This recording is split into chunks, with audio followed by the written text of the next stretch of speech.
Hi friends, welcome back to my channel. ಹೇಗಿದ್ದೀರಾ ಎಲ್ಲರೂ? ನಾನಿವತ್ತು ನಿಮಗೆ ಒಂದು ಒಳ್ಳೆ ರೆಸಿಪಿ ತೋರಿಸ್ತೀನಿ. ಅದು ಚಾಟ್ ರೆಸಿಪಿ. ಸಾಮಾನ್ಯವಾಗಿ ಕಡಲೆಪುರಿ ಯಾರಿಗೂ ಗೊತ್ತಿಲ್ಲ ಹೇಳಿ, ಎಲ್ಲರಿಗೂ ಗೊತ್ತಿರುತ್ತೆ.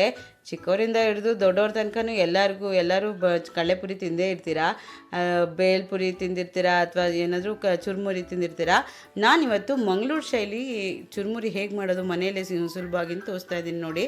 ನಾನಿಲ್ಲಿ ಈ ಬ್ರ್ಯಾಂಡ್ದು ಚುರುಮುರಿ ತೊಗೊಂಡಿದ್ದೀನಿ. ಇದು ಸಾಲ್ಟೆಡ್ ಚುರುಮುರಿ. ನಂತರ ಇದಕ್ಕೆ ನಾನು 3 ಮೀಡಿಯಮ್ ಸೈಜ್ದು ಈರುಳ್ಳಿನ ಸಣ್ಣದಾಗಿ ಕಟ್ ಮಾಡಿ ಇಟ್ಕೊಂಡಿದ್ದೀನಿ.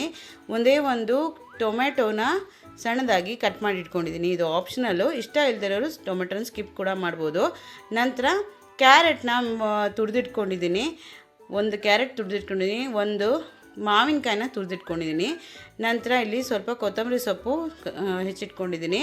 ಸ್ವಲ್ಪ ಕಡಲೆಕಾಯಿ ಬೀಜನ ಎಣ್ಣೆಯಲ್ಲಿ ಹುರಿದಿಟ್ಕೊಂಡಿದ್ದೀನಿ, ತೆಂಗಿನ ಎಣ್ಣೆಯಲ್ಲಿ. ಖಾರಕ್ಕೆ ತಕ್ಕಷ್ಟು ಅಚ್ಚಕಾರದ ಪುಡಿ. ನಂತರ ಇಲ್ಲಿ ತೆಂಗಿನ ಎಣ್ಣೆ ಇಟ್ಕೊಂಡಿದ್ದೀನಿ. ತೆಂಗಿನ ಎಣ್ಣೆನೇ ಇದಕ್ಕೆ ಬೇಕಾಗೋದು, ಯಾಕೆಂದರೆ ಮಂಗಳೂರು ಸ್ಟೈಲ್ ಅಲ್ವಾ, ಅದರಿಂದ ತೆಂಗಿನ ಎಣ್ಣೆನೇ ಬಳಸಬೇಕು. ನಂತರ ಒಂದು 2 ಲಿಂಬೆಹಣ್ಣು ಇಟ್ಕೊಂಡಿದ್ದೀನಿ. ನಂತರ ರುಚಿಗೆ ತಕ್ಕಷ್ಟು ಉಪ್ಪು. ಇಷ್ಟೇ ಬೇಕಾಗೋದು, ತುಂಬ ಬೇಗ ಆಗುತ್ತೆ. ಮಾಡ್ದಂಗೆ ಅಂತ ತೋರಿಸ್ತೀನಿ ಬನ್ನಿ. ಇಲ್ಲಿ ಇವಾಗ ಏನು ಮಾಡಬೇಕಂದ್ರೆ, ಒಂದು ಅಗಲವಾಗಿರೋ ಪಾತ್ರೆ ತೊಗೊಂಡು ನಾವು ಹೆಚ್ಚಿಟ್ಕೊಂಡಿರೋಂಥ ಕ್ಯಾರೆಟು, ಈರುಳ್ಳಿ, ಟೊಮೆಟೊ ಮತ್ತು ಮಾವಿನಕಾಯಿ ಇದನ್ನು ಹಾಕ್ಕೊಂಡು ಒಂದು ಸತಿ ಚೆನ್ನಾಗಿ ಮಿಕ್ಸ್ ಮಾಡಬೇಕು.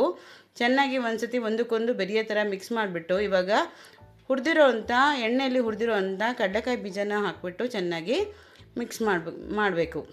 ನಂತರ ಇದಕ್ಕೇನು ಮಾಡಬೇಕು, ಅಚ್ಚಕಾರದ ಪುಡಿ ಹಾಕ್ಕೊಳ್ತಾ ಇದ್ದೀನಿ ನಾನು. ಅಚ್ಚಕಾರದ ಪುಡಿನೇ ಬಳಸೋದು ಇದಕ್ಕೆ. ಹಸಿಮೆಣ್ಸಿನ್ಕಾಯಿ ಖಾರ ಬಳಸಲ್ಲ. ಖಾರಕ್ಕೆ ಎಷ್ಟು ಬೇಕೋ ನೋಡಿಕೊಂಡು ಅಚ್ಚಕಾರದ ಪುಡಿ ಹಾಕ್ಕೊಳ್ಳಿ. ನಂತರ ರುಚಿಗೆ ತಕ್ಕಷ್ಟು ಉಪ್ಪು. ನಾನಿಲ್ಲಿ ಉಪ್ಪು ನೋಡ್ಕೊಂಡು ಹಾಕ್ಕೊಳ್ತಾ ಇದ್ದೀನಿ, ಯಾಕೆಂದರೆ ನಾನಿಲ್ಲಿ ಸಾಲ್ಟೆಡ್ ಅಂದರೆ ಉಪ್ಪಿರೋ ಅಂಥ ಕಡಲೆಪುರಿ ಬಳಸ್ತಾ ಇರೋದ್ರಿಂದ ನೋಡ್ಕೊಂಡು ಹಾಕ್ಕೊಳ್ತಿದ್ದೀನಿ. ನೀವು ಕೂಡ ಸಾಲ್ಟೆಡ್ ಬಳಸ್ತಿದ್ರೆ ಉಪ್ಪನ್ನು ನೋಡಿಕೊಂಡು ಹಾಕ್ಕೊಳ್ಳಿ.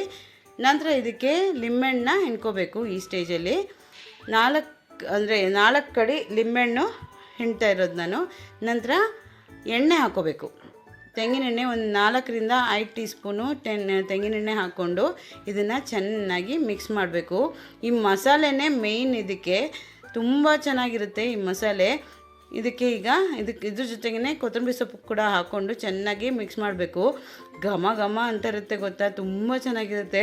ಹಾಗೆ ನೀವು ಈ ಥರ ಸ್ಯಾಲೆಡ್ ಥರ ತಿನ್ಬೋದು, ಅಥವಾ ಚಿಪ್ಸ್ ಇರುತ್ತಲ್ಲ, ಚಿಪ್ಸ್ ಮೇಲೆ ಇಟ್ಕೊಂಡು ಕೂಡ ತಿನ್ಬೋದು. ತುಂಬ ಚೆನ್ನಾಗಿರುತ್ತೆ ಈ ಮಸಾಲೆ. ಈ ಮಸಾಲೆ ಒಂದು ರೆಡಿ ಆದರೆ ಚುರುಮುರಿ ಬೇಗ ಮಾಡ್ಬೋದು, ತುಂಬ ಸುಲಭವಾಗಿ ಮಾಡ್ಬೋದು. ಮಸಾಲೆನೇ ಮೇಯ್ನು. ನೋಡಿ ಎಷ್ಟು ಚೆನ್ನಾಗಿದೆ ಅಲ್ಲ ಮಸಾಲೆ. ಈಗ ಮಸಾಲೆ ರೆಡಿ ಆಯ್ತಲ್ಲ, ಇವಾಗ ನೀವು ಏನು ಮಾಡಬೇಕಂದ್ರೆ, ಇದನ್ನು ಒಟ್ಟಿಗೆ ಒಮ್ಮೆಲೆ ಎಲ್ಲದಕ್ಕೂ ಸೇರಿಸ್ಕೋಬೇಡಿ. ಒಂದು ಸ್ವಲ್ಪ ಮಸಾಲೆ ಸೈಡಲ್ಲಿ ಇಟ್ಬಿಟ್ಟು ಎಷ್ಟು ಜನಕ್ಕೆ ನೀವು ಕಲಿಸಿದ್ರಿ ಅಂತ ನೋಡಿಕೊಂಡು ನೀವು ಚುರುಮುರಿ ಹಾಕ್ಕೊಳ್ಳಿ. ಯಾಕೆಂದರೆ ಒಂದು ಸತಿ ಚುರುಮುರಿ ಹಾಕಿ ಕಲಿಸಿದ ಮೇಲೆ, ಈ ಥರ ಚುರುಮುರಿ ಹಾಕಿ ಕಲಿಸಿದಾಗ ಅದೇನಾಗುತ್ತೆ, ಜಾಸ್ತಿ ಹೊತ್ತು ಬಿಟ್ಟರೆ ಮೆತ್ತಗಾಗೋಗುತ್ತೆ, ತಿನ್ನೋಕ್ಕೆ ಚೆನ್ನಾಗಿರಲ್ಲ, ಗರಿಯಾಗಿರಲ್ಲ. ಸೊ ಅದಕ್ಕೋಸ್ಕರ ಎಷ್ಟು ಬೇಕೋ ಅಷ್ಟೇ ಕಲಿಸ್ಕೊಳ್ಳಿ, ಓಕೆನಾ? ತುಂಬ ಚೆನ್ನಾಗಿರುತ್ತೆ, ಕ್ವಿಕ್ಕಾಗಿ ಆಗೋಗುತ್ತೆ. ತರಕಾರಿ ಒಂದು ಹೆಚ್ಕೊಳ್ಳೋ ಅಂಥ ಟೈಮ್ ಬಿಟ್ಟರೆ 5 ನಿಮಿಷದಲ್ಲಿ ಆಗೋಗುತ್ತೆ. ಇದು ತುಂಬ ಸುಲಭ ಮಾಡೋದು. ನಮ್ಮನೇಲಂತೂ ಎವ್ರಿ ವೀಕು ಅಥವಾ 10 ದಿವಸಕ್ಕೆ ಒಂದು ಸರ್ತಿನಾದರೂ ಚುರುಮುರಿ, ಈ ಥರ ಚುರುಮುರಿನ ನಮ್ಮನೇಲಿ ಕಡ್ಡಾಯವಾಗಿ ಮಾಡ್ತೀವಿ. ನಮ್ಮನೇಲಿ ಎಲ್ಲರಿಗೂ ಇಷ್ಟ. ಮಂಗಳೂರು ಶೈಲಿ ಚುರುಮುರಿ ಅಂದರೆ ತುಂಬ ಇಷ್ಟ. ಎಸ್ಪೆಷಲಿ ನನಗಂತೂ ಪರ್ಸನಲ್ ಫೇವ್ರೇಟ್ ಅಂತ ಹೇಳ್ತೀನಿ. ಮಂಗಳೂರಿಗೆ ಹೋದರೆ ನಾನು ಇದನ್ನು ಎಲ್ಲಿ ಕಂಡ್ರೂ ತಿಂದೇ ಬಿಡಲ್ಲ. ಅದಕ್ಕೆ ನಾನು ಮನೆಯಲ್ಲೇ ಟ್ರೈ ಮಾಡೋಣ ಅಂತ ಸುಮಾರು ಸತಿ ಟ್ರೈ ಮಾಡಿಬಿಟ್ಟು ನಿಮಗೂ ಕೂಡ ಈಸಿಯಾಗಿ ಮಾಡ್ಕೊಳ್ಳೋಕ್ಕೆ ನಿಮಗೂ ತೋರಿಸೋಣ ಅಂತ ತೋರಿಸ್ತಾ ಇದ್ದೀನಿ. ಓಕೆ, ಖಂಡಿತ ಟ್ರೈ ಮಾಡಿ. ಹೇಗಿತ್ತು ಅಂತ ನನಗೆ ಕಮೆಂಟ್ ಬಾಕ್ಸಲ್ಲಿ ತಿಳಿಸಿ, ಓಕೆನಾ? ತುಂಬ ಚೆನ್ನಾಗಿರುತ್ತೆ.